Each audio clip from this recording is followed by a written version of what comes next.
का स्वागत करते हैं मार्क्सवादी कम्युनिस्ट पार्टी की तरफ से। और आज का विषय आप जानते हैं कि जो ये बहुत बड़ी त्रासदी हिमाचल प्रदेश में चल रही है,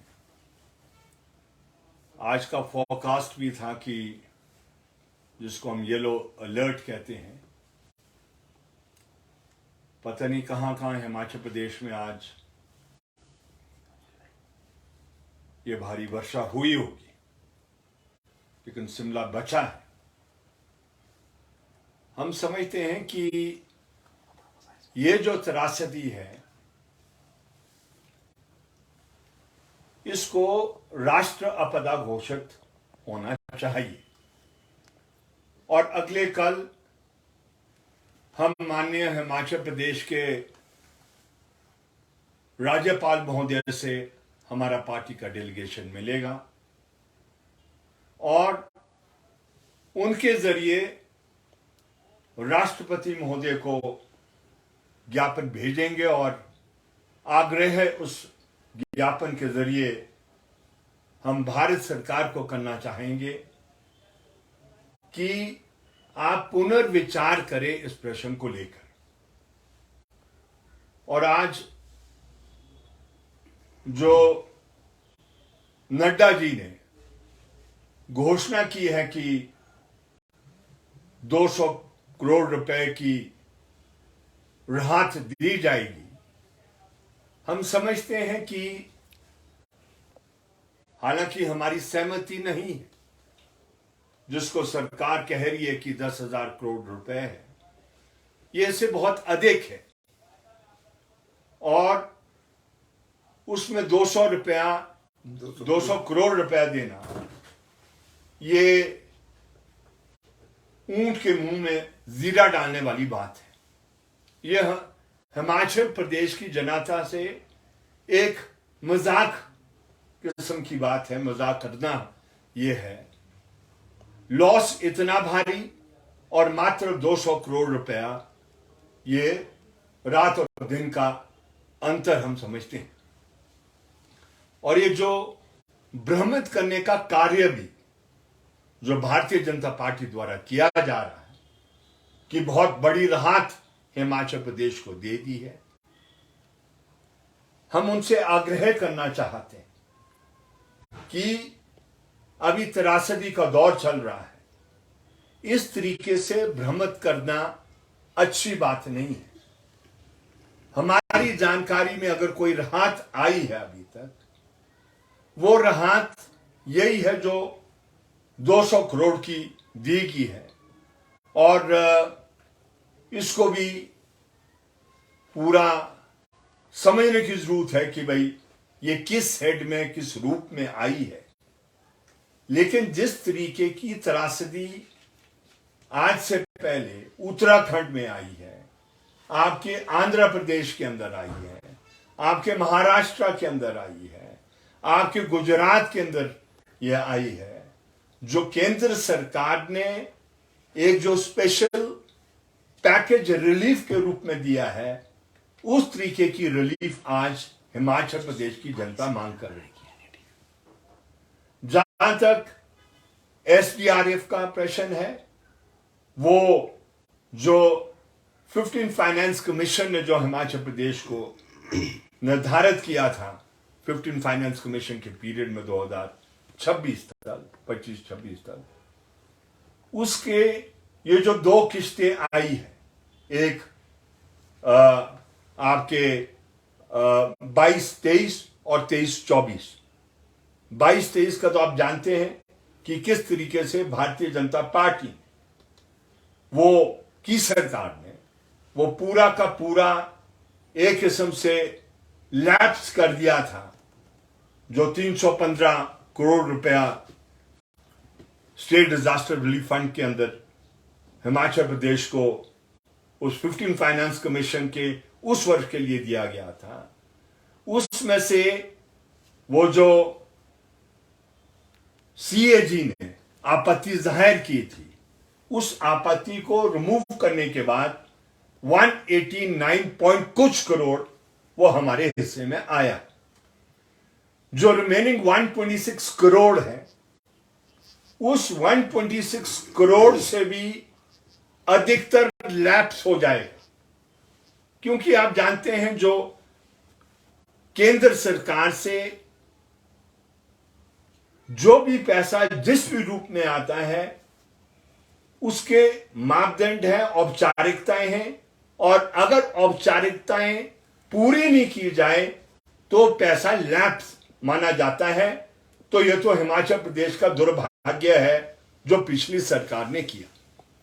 जहां तक इस वर्ष का 2023-24 का स्टेट डिजास्टर रिलीफ फंड है, यह बात सही है कि एक किस्त एडवांस में दी है, कोई एडिशनल पैसा नहीं दिया। जो 360 करोड़ रुपए का प्रावधान था, जो 2 किस्तों में रिलीज होना था, उस 2 किस्तों में उसको एक ही किस्त में रिलीज करके एडवांस में वो पैसा मिला है, 180 और 180 करोड़ रुपया। इसके अलावा बताएं कौन सा है वो अभी जो PMGYS 3 में, जो अब PMGYS 1 आपको पता है खत्म हो गया है, प्रधानमंत्री ग्रामीण सड़क योजना 2 चरण वो समाप्त हो गया है। अब ये चरण 3 चल रहा है, जिसमें पहले 55 सड़कों को एज पायलट ये चलाया गया था और वो पिछले वित्त वर्ष में उसको मिला था। उसका भी अभी क्या है, सैंक्शन ऑर्डर दिया गया और ये बताया जा रहा है, ये इस तरीके से प्रोजेक्ट किया जा रहा है जैसे कि जो ग्रामीण सड़क है उनको, वो जो नुकसान उनको हो गया है उसकी पूर्ति करने के लिए ये भ्रमित करने का काम है। ये जो सड़कें हमारी ग्रामीण है जिनको नुकसान हो गया है वो इसमें कवर नहीं होगी। इसका अपना मापदंड है। जो आपकी 10 साल से अधिक जो सड़कें मेटल्ड हैं, जो आपके हॉस्पिटल को कवर करती है, तहसील को कवर करती है, स्कूलों को करती है, डिस्पेंसरी की करती है, उसका अपना मापदंड है। उसका है कि 2600 करोड़ रुपया, वो भी अभी क्या है, वो उसका सैंक्शन ऑर्डर है, पैसा आया नहीं है, वो भी नहीं आया पैसा। तो उसको दर्शाया जा रहा है कि इस त्रासदी में वो दिया है। इसलिए ये अच्छी बात नहीं है कि केंद्र सरकार और भारतीय जनता पार्टी ये लोगों को भ्रमित करने का जो कार्य कर रही है, मेहरबानी करके उसको बंद करे।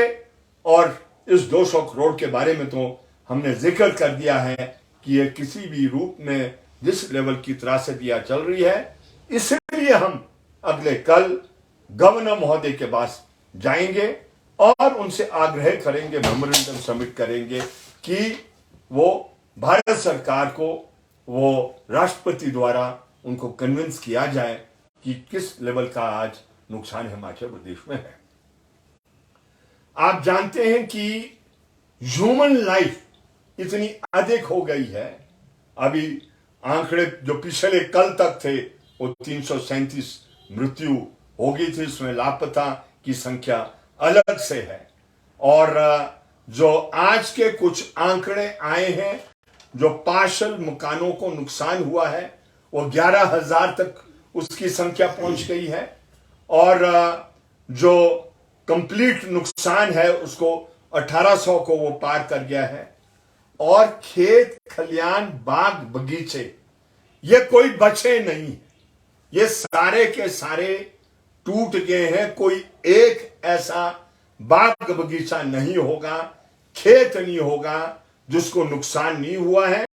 और आप जानते हैं कि हिमाचल प्रदेश के अंदर हमारी मेजॉरिटी पॉपुलेशन, बहुमत जो संख्या है, अपनी कारगुजारी वो खेती से करती है। ये हाईएस्ट परसेंटेज देश के अंदर है जो देहात में रहने वाले हैं। और जो 6 बीघा और 6 बीघे से कम वाली संख्या है, जो बिल्कुल ही जिसको हम कहते हैं गरीब है, वो 60% है जो हमारी खेती करने वाले लोग हैं। और जमीन भी हमारी आप जानते हैं, जो पूरी हमारी 55,000 किलोमीटर जो जमीन हिमाचल प्रदेश की है, 55 लाख हजार की जमीन है, उसमें वो मात्र 10% है जिस पर खेती होती है। तो और वो आज बहगी है, और इसलिए एक नया प्रश्न आ गया है, जिसका मकान चले गया है, जिसकी जमीन चलेगी, वो आपको उसको बसाना है। और इसलिए हम जो कल मेमोरेंडम सबमिट करेंगे, जो हम आपसे साझा करेंगे, उसमें यह प्रश्न भी उठने वाला है कि जो आपका 1980 का वन संरक्षण कानून है, वो बाधा बनती है लोगों के जीवन यापन को चलाने के लिए और उसको भूमि देने के लिए। जो 1980 से पहले जो नौ-तोड़ दिए जाते थे भूमि के, वो नौ-तोड़ अब सरकार दे नहीं पाती है। बगैर नौ-तोड़ के भूमि दिए हुए आप लोगों को सारा नहीं दे पाएंगे। तो ये सारे नए किस्म के प्रश्न ये उठने वाले हैं, और ये नए किस्म के प्रश्न ये भी उठने वाले हैं जो आपको जो आपकी प्लानिंग है, उस प्लानिंग में भी आपको परिवर्तन लाना होगा। अगर ये फिनोमेना जो भारी वर्षा के जो इस साल हम देख रहे हैं, अगर ये आने वाले समय में रिपीट होने वाला है, तो ये हो। हम शुक्रगुजार हैं राज्य सरकार के कि उन्होंने हिमाचल प्रदेश को स्टेट डिजास्टर में इसको घोषित किया है। लेकिन हम सरकार से ये विनती करना चाहते हैं, हिमाचल प्रदेश की सरकार से, कि जो आपने मदद के लिए जो कहा है कि पार्शियल लॉस जिस मकान में हुआ है आप 1 लाख रुपया देंगे, वो नोटिफिकेशन सिर्फ 7 जुलाई और 15 जुलाई के बीच में है। आप डिस्क्रिमिनेट नहीं कर सकते हैं, ये बात सही है। 7 जुलाई और 15 जुलाई के बीच में मनाली, कुल्लू के इलाके और मंडी के अंदर ये बादल फटने की ये प्रक्रिया हुई, बहुत भारी नुकसान हुआ है। लेकिन ये नुकसान अभी भी चल रहा है और ये हर जिला में अलग अलग समय में आ रहा है। और इसलिए इस नोटिफिकेशन को, जिसमें ये स्पेशल असिस्टेंस रिलीफ मिलने की बात है, जिसमें डीसिल्टिंग के लिए भी आपने प्रावधान किया है, जिसमें जमीन का नुकसान जो किया है उसके भी मापदंड आपने बदले हैं, जो फसल को नुकसान पहुंचा है उसके भी मापदंड वो आपने तब्दील किए हैं। जो रिलीफ मैनुअल में जो है वो तो आप दें या ना दें वो तो बराबर है, वो तो लोगों का बस का किराया एसडीएम के ऑफिस तक जाने का वो ज्यादा है, और रिलीफ जो आप रिलीफ मैनुअल के तहत देते हैं वो कम है। तो ये अच्छी बात है, आपने परिवर्तित किया। लेकिन वो नोटिफिकेशन वो जो 1 हफ्ते की रखी है उससे बात नहीं बनने वाली, ये भेदभाव होगा। और इसलिए आप पूरे पीरियड के लिए, और उस पीरियड को भी आपको एक्सटेंड करना है, जो आगे नुकसान होगा उसको भी आपको कवर करना है एक बार। दूसरा, जो इतनी भारी वर्षा हुई है और जो सेब वाला इलाका है उसमें जो आप ये सेब का आकार बढ़ नहीं पाया वर्षों के कारण, जो बीमारी मासालोना और ऑल्टरनेरिया की आई है और दूसरे नए किस्म के फंगस आए हैं, सेब बड़े पैमाने पर बर्बाद हुआ है, दूसरे फसल भी बर्बाद हुई है। जो आपने उसकी प्रोक्योरमेंट का दाम बढ़ाया है 10 रुपए 50 पैसे से 12 रुपए तक, उसको वेलकम हमारी पार्टी करती है। लेकिन साथ में यह भी कहना चाहती है, जो सेब आपने पिछले साल खरीदा है MIS के तहत, उसका भुगतान अभी तक आपने नहीं किया। तो अगर आप रेट बढ़ा रहे हैं प्रोक्योरमेंट का, जो आज से पहले, ये सही बात है, जब भी बढ़ता रहा ये 50 पैसे से अधिक बढ़ा नहीं है, और दूसरे फलों में भी आपने बढ़ाया है, तो जो बकाया पिछले वर्षों का है मेहरबानी करके उसके दें, क्योंकि आज जो आम आवाम है, आम किसान है, बड़े संकट के दौर से वो गुजरा। हम यही उम्मीद करते हैं कि केंद्र सरकार पुनर्विचार करे जो 200 करोड़ की रिलीफ इन्हें दी है, और जो नुकसान हिमाचल प्रदेश का हुआ है उसको वो कॉम्पनसेट करे। अन्यथा हिमाचल प्रदेश ये पीछे को चले गया। कितना गया है? ये कम से कम 20-30 वर्ष तो निश्चित रूप से जाएगा, लेकिन इससे अधिक भी ये पीछे जा सकता है। रिकंस्ट्रक्ट हिमाचल प्रदेश को अगर करना है तो आपको ये केंद्र की तरफ से मदद करनी है। अगर नहीं करेगी तो फिर ये प्रश्न खुलेगा, जंगल हमारा है और उसका कब्जा भी हिमाचल प्रदेश की जनता का यह होगा। हम इस विवाद में नहीं जाना चाहते हैं, इस झगड़े में नहीं जाना चाहते हैं, और इसलिए फेडरल स्ट्रक्चर के तहत यह जो हमारा संविधान है, उस संविधान के तहत जो हमारे अधिकार बनते हैं वो आपको हमें देने हैं, और वो नए मापदंड भी अगर आपको पैदा करने हैं तो उसमें भी आपको जाना है, क्योंकि हिमाचल प्रदेश देश की इकोलॉजी को बचाने के लिए एक महत्वपूर्ण रोल अदा करता है। इतनी विनती हम भारत सरकार से करना चाहते हैं।